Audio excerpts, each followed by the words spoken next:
భగవద్గీత అధ్యాయం 3 శ్లోకం 26 నుండి 30 వరకు. భగవద్గీత అధ్యాయం 3 శ్లోకం 26. న బుద్ధిభేదం జనయేద జ్ఞానాం కర్మసంగినా జోషయేత్ సర్వకర్మాణి విద్వాన్ యుక్తః సమాచరన్. సారాంశం: జ్ఞాని అజ్ఞానుల బుద్ధిని కలవరపెట్టకూడదు. తానే కర్మలను యోగభావంతో ఆచరించాలి. ఉపదేశం కంటే ఆచరణే శ్రేష్టం.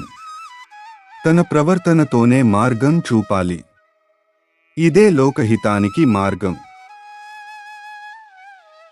భగవద్గీత అధ్యాయం 3 శ్లోకం 27. ప్రకృతేః క్రియమాణాని గుణైః కర్మాణి సర్వశః అహంకార విమూఢాత్మ కర్తాహమితి మన్యతే. సారాంశం: అన్ని కర్మలు ప్రకృతి గుణాల వల్లనే జరుగుతాయి. మనిషి కేవలం సాధన మాత్రమే. అహంకారం వల్ల నేనే కర్తను అనే భావన కలుగుతుంది. జ్ఞాని ఈ భ్రమను విడిచిపెడతాడు. అహంకార త్యాగమే శాంతికి మార్గం. భగవద్గీత అధ్యాయం 3 శ్లోకం 28. తత్వవిత్తు మహాబాహో గుణకర్మ విభాగయో గుణా గుణేషు వర్తంత ఇతి మత్వా న సజ్జతే.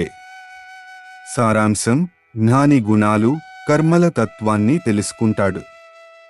గుణాలే గుణాలలో పనిచేస్తున్నాయని గ్రహిస్తాడు. తాను కర్తననే భ్రమలో ఉండడు.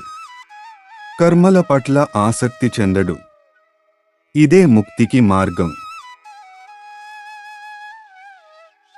భగవద్గీత అధ్యాయం 3 శ్లోకం 29.